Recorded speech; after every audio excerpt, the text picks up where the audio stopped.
A strange thing happens to many people after a promotion. Their salary doubles, their bank balance doesn't. Instead of feeling secure, they feel just as stressed about money as they did before, sometimes even more. The bills are bigger, the lifestyle is bigger, the expectations are bigger. And suddenly, the person who used to worry about rent is now worrying about car payments, mortgage pressure, and expensive habits they never had before. This raises a strange question. If more income is supposed to fix money problems, why do so many people still feel broke after earning more? Most people believe money problems come from one simple issue: not earning enough. And on the surface, that makes sense. If someone earns $30,000 a year, doubling that income should completely change their life. And financially, it does. But psychologically, something else happens. When income increases, something invisible grows alongside it: expectations.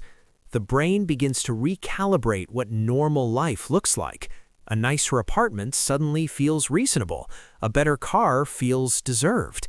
Eating out more often becomes routine. What used to feel like luxury slowly becomes ordinary. This phenomenon is known as lifestyle inflation. But lifestyle inflation is not just about spending more, it's about something deeper: your brain quietly rewriting the definition of enough. The human brain is extremely good at adapting. Psychologists call this hedonic adaptation. It means that whatever improves your life eventually stops feeling special.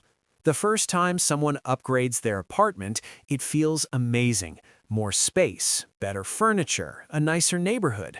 But within months, the brain stops noticing the improvement. It becomes the new baseline.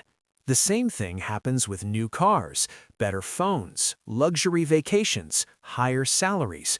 What once felt extraordinary slowly becomes invisible. And when that happens, satisfaction resets. Now, the brain starts looking for the next upgrade. Here is where the financial trap begins. Imagine someone earning $40,000 per year. Their lifestyle is built around that income: rent, transportation, food, small entertainment expenses. Now imagine their salary jumps to $80,000. In theory, that extra $40,000 could dramatically change their financial future. Debt could disappear, savings could grow, investments could start compounding. But in reality, most people do something different. They slowly rebuild their life around the new income level: a nicer apartment, a car upgrade, more subscriptions, better restaurants, more travel. Individually, each change feels small and justified, but together they quietly absorb the income increase, so the person earning twice as much still feels financially tight. Money also creates something called an expectation ladder. When income rises, social comparison rises too. At $40,000, someone compares themselves to friends living simple lives. At $80,000, their circle changes. Now they see people with nicer homes, luxury cars, designer clothes, expensive vacations. Suddenly, their own life feels modest again, even if their life improved dramatically. This is one of the most powerful psychological forces in personal finance: relative comparison. People rarely evaluate wealth in absolute terms. They measure it against the people around them. And the closer someone gets to wealthier environments, the more normal, expensive lifestyles begin to look. Lifestyle upgrades don't just increase spending, they create fixed financial pressure. For example, a cheaper apartment gives flexibility. A luxury apartment demands a high income every single month. A basic car is easy to maintain. A luxury car brings insurance, repairs, and higher expectations.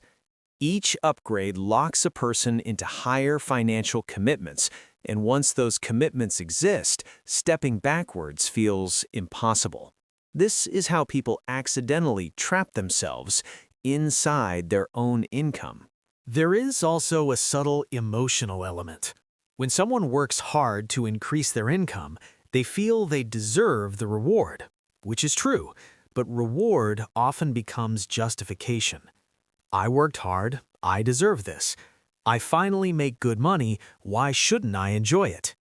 These thoughts feel reasonable, but when repeated over years, they turn temporary rewards into permanent spending habits.